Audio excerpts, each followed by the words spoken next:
Welcome to Lena Listens. My name is Lena, coming to y'all with my thoughts and reviews about the JBP.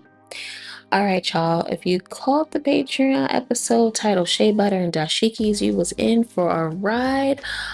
Oh my goodness. The way it came on, I was thinking to myself, now this is what Patreon is for. When Mona was going in, when it came on, I couldn't help but to think, don't y'all go making these faces and clutching y'all pearls now. This is what y'all wanted so bad. Hey, You didn't send her to the HR shit? Hey. Yo, you got you didn't send her to the HR. She got to do the class. On the deck. You gotta got to do the class. You got to do the class. The HR class. Raw, unfiltered, elite storytelling, that is. Remember when they wanted Mel to come with the dating stories or offered to help her in that regard, provide a little advice here and there? Now, please, don't take that out of context. It was just a quick little one, too. It wasn't nothing for him. Well, and now they have this with Mona, and I'm not going to lie, that segment was funny because we didn't know which way it was going. There was so much going on.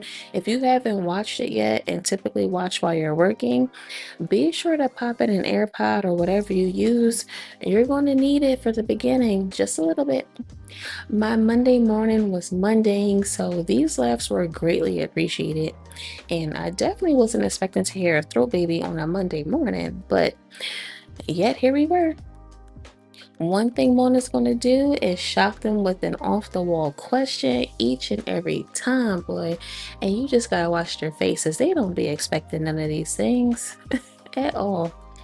I recently put out a video titled Musical Cheers, and I will say I like Mona and E seated next to each other.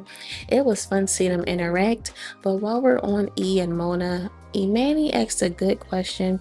He basically asked Mona where would she be hubbing her podcast since she's going to be leaving Breakbeat Media soon. And it makes sense for Joe to pick it up and have it on the JBN. She already has a following, she knows how to navigate the pod world, and she's a comedian. Might as well keep it all in-house if it makes sense for both parties. Speaking of comedy, Mark has no chill, man. He jokes on everyone and it's always so calculated. The gang is starting to learn and realize when they're the next target too. Flip even mentioned that you don't catch it in the moment, but you do later, and that's how we the watchers see it. I can understand how a lot of these jokes gets missed and fly under the radar because you have a gazillion people talking at once and they're trying to get to the next point or they're trying to get to the next segment, so I get it. While we're on Mark was filling Mona in about air quotes a potential tour.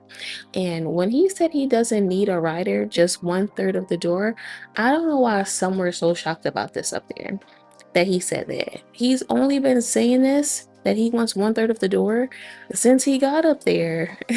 This isn't new knowledge. He's been kicking this since the beginning. All in all, this was a funny and good pod. That intro was crazy, but a good crazy. Joe fell out laughing, literally fell out of his seat, so you know he was tickled. They're all still getting acclimated. Once Mona gets hip to the closing of the segments, the quiet points, letting the segment breathe a little bit, and the introducing of a new segment, I think she'll be a-okay. Good to go. They may just need to be more direct, just a little bit more direct with this, and I'm sure she would be able to accept and receive the instructions.